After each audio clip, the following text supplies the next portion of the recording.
네, 안녕하세요. 반갑습니다. 돈말TV의 한도 대표입니다. 자, 오늘은요, 세계 최대의 자산운용사, 무려 1경에 가까운 자산 운용 금액을 가지고 있는, 총 자산 운용 금액을 가지고 있는 기업에 대해서 한번 알아보도록 할 텐데요. 이 기업들이 국내의 기업들을 인수했던 종목들을 한번 어떤 종목들이 있는지, 그리고 그 종목들 중에서 상승률이 높은 종목들이 또 어떤 것들이 있는지 한번 같이 알아보는 그런 시간을 갖도록 하겠습니다. 좋아요, 구독 한 번씩 꼭 눌러주시기 바라겠습니다. 바로 이제 블랙록이라는 회사에 대한 내용입니다. 이 블랙록이라는 회사는 이제 생긴 지가 얼마 안 된 기업입니다.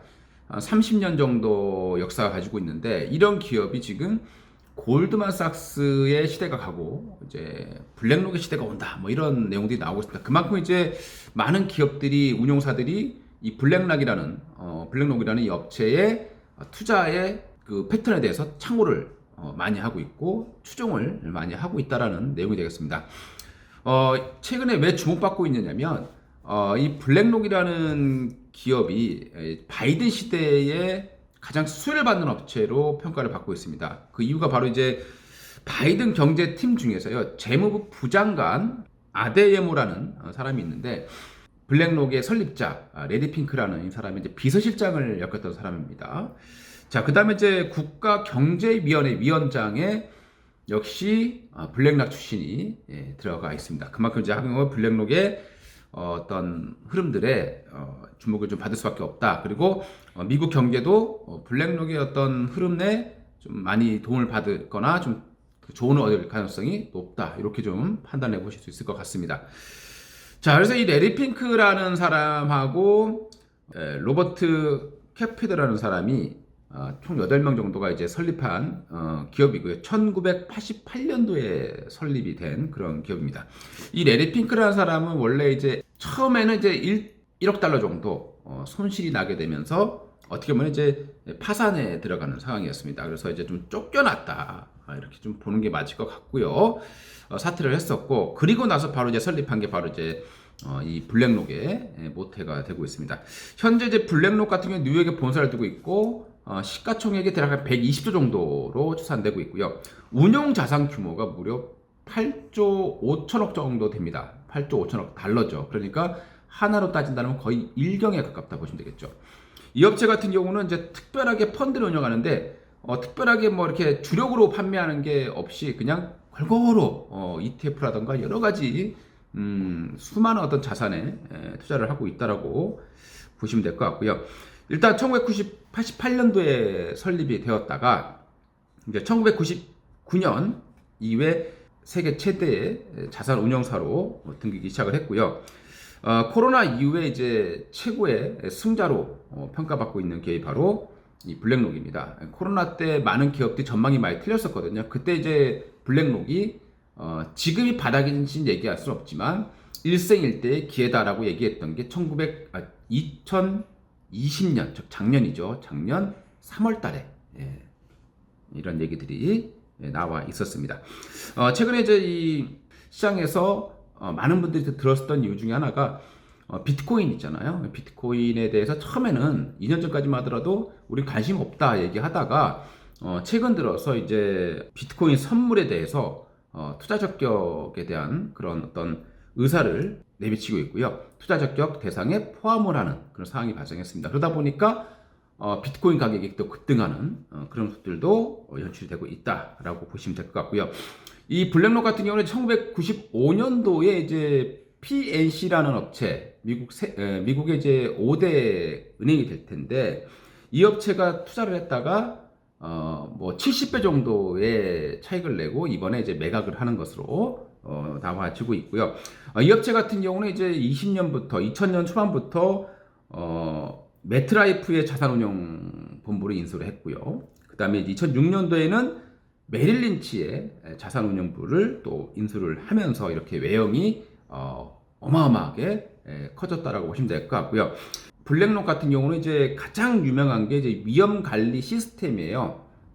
이게 이제 많은 전 세계 이제 자산운용사들, 뭐 연기금도 있을 것이고 이런 이제 업체들이 추종을 하면서 사용을 하고 있다. 라고 보시면 되겠습니다. 그만큼 이제 이 블랙록 하마의 행동에 많은 기업들이 따라가는 모습들을 보여주고 있다고 보시면 될 것 같고요. 최근에 이제 블랙록이라는 업체, 물론 이 블랙록 엄청 유명한 기업이지만 모두 성공하는 게 아니에요. 우리가 이제 주식은 절대 다 성공할 수가 없습니다. 블랙록 같은 경우에 실패한 기업이 몇 개 있어요. 특히 우리나라 바이오 기업이 많이 실패를 했죠.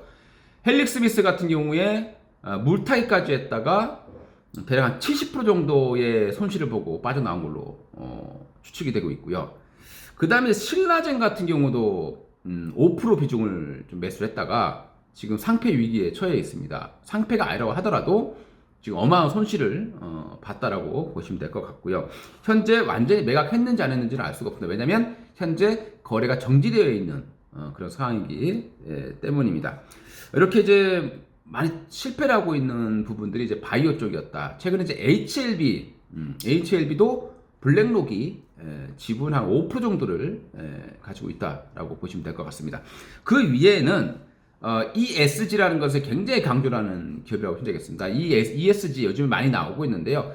MSG도 아니고 ESG입니다. 환경, 그리고 사회, 그리고 지배구조, 요 세 개를 강조를 한다는 거거든요. 즉 환경에 좀 관심을 두는거나 혹은 이제 우리 사회적으로 비윤리적인 뭐 그런 회사들보다는 착한 일을, 쉽게 해서 우리가 이제 착한 일을 하는 기업을, 이 업체가 지속 가능성을 높다라고 판단하는 거거든요. 거기에 점수를 매겨서 투자를 하는 업체다라고 보시면 되겠습니다. 국내 업체 중에서 이 MSCI ESG 등급이 있는데요. 이게 AAA가 있고 AA가 있고 A가 있고 BBB 이렇게 쭉 내려가는데, 이 중에서 우리나라 기업 LG전자가 A 2개를 받았다라고 합니다. 그래서 최근에 이제 바로 LG전자도 바로 이제 블랙록이 지분을 한 5% 정도 가지고 있다고 보시면 되겠습니다.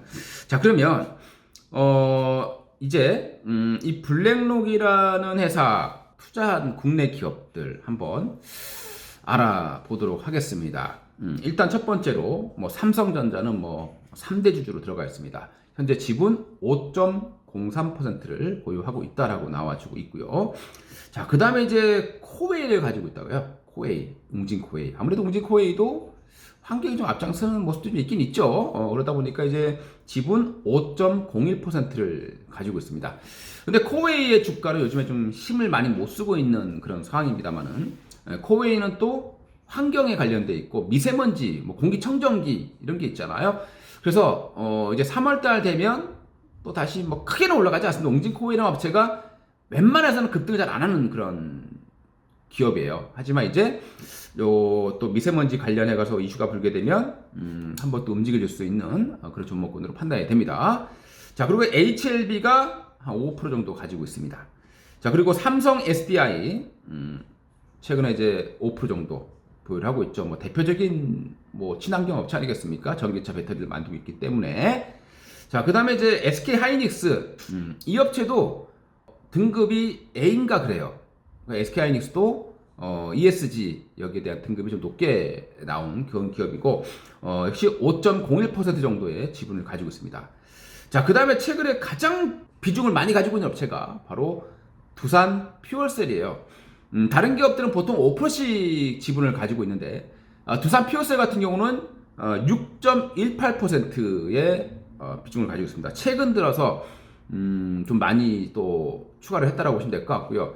그런데 주가가 굉장히 고점이에요. 과연 이게 진짜일까라는 의구심이 들기도 합니다. 최근에 매입한 종목들 보면 카카오도 최근에 이제 편입을 했다고 하거든요.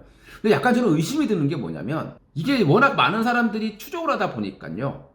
그러니까 다른 걸로 막 사놓고 마지막 뭐 고점 부근에서 지분을 투자했다, 이렇게 되면 사람들이 따라 붙잖아요. 그렇게 해서 오히려 물량을 털 가능성도 배제할 수 없는 겁니다. 얘네들은 아무래도 그런 그 인지도가 있다 보니까 꼭 블랙록이라는 회사들이 블랙록이라고 사지 않거든요. 그 산하에 수많은 투자회사들이 있기 때문에 이걸 다 합쳐가지고 지분을 얘기합니다. 그리고 뭐 노출되지 않은 것들에도 있을 수 있는 것이고. 근데 왜 카카오를 밑에서 안 사고 지금 엄청 올라와 있는 상황에서 샀는지 거기에 대해서는 뭐 저희가 자신 있게 말씀드릴 수 없지만 아무튼 카카오를 현 시점에서 따라 사기는 좀 어려울 것 같다. 지금 최근에 블랙록이 카카오 지분의 5.16%를 매입을 했다라는 공시가 나와 있습니다. 자, 그 다음에 이제 NC소프트 같은 경우에도 지분 한 6% 정도를 가지고 있죠. 비교적 좀 많이 가지고 있습니다. 그리고 이제 은행주, 신한지주에 대해서 5% 정도의 비중을 가지고 있습니다.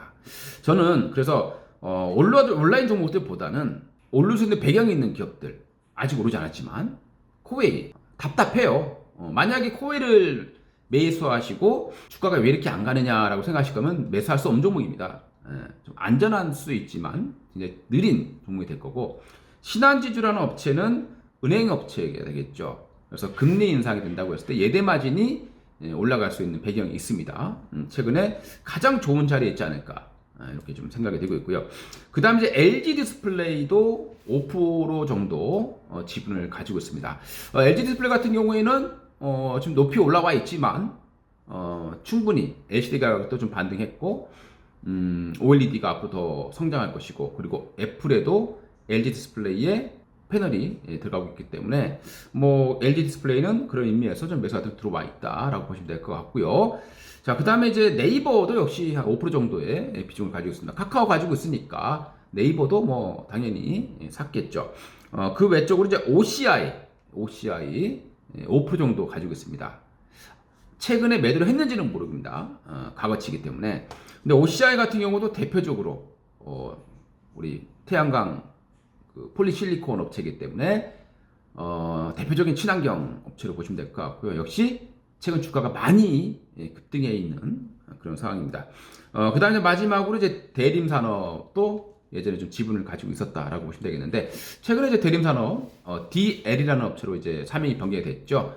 기업 분할을 하면서요. 그래서 이런 종목들에 좀 매수 들어와 있습니다. 그래서 저는 이런 거 참고를 해 보시고 세계 최대의 어떤 운용사가 지분을 가지고 있는 기업들 중에서 눌림이 좀 나올 때 한번 공략해 보는 것도 나쁘지 않을 것 같습니다. 이런 기업들 중에서 많이 오른 종목들은 추격하시면 안 될 것이고, 오를 수 있는 배경을 가지고 있고 주가가 과열되지 않은 그런 종목들을 사놓고 기다린다면 그래도 좋은 기회가 있지 않을까 생각을 합니다. 블랙록이라는 업체가 우리나라 바이오 기업에는 대부분 실패를 했습니다. 하지만 그 외적인 종목들은 수익을 많이 냈어요. 뭐 실리콘웍스 같은 경우에도 상당히 큰 수익을 냈었고 하기 때문에 이런 이제 좀 대형주급 중에서는 충분히 좀 따라해볼 만하지 않을까라는 생각을 합니다. 저는 코웨이라든가 신한지주, 뭐 DL 뭐 이런 종목들도 괜찮아 보이고요. 그 다음에 이제 LG 디스플레이라든가 뭐 이런 기업들도 좋은 모습 보여주고 있고, 두산표세 같은 경우에도 뭐 많이 올라와 있긴 합니다만은 뭐 여력이 좀 돼 있지 않을까라는 생각을 합니다. 그만큼 지금 시장에서 전 세계는 바이든 경제 시대에 블랙록의 힘이 그만큼 강화될 수 있기 때문에 항상 또 참고사항으로 보시면 좋을 듯 합니다. 자, 이렇게 해서요 오늘 방송은 마치도록 하겠고요. 좋아요, 구독 한 번씩 꼭 눌러주시기 바라겠습니다. 감사합니다.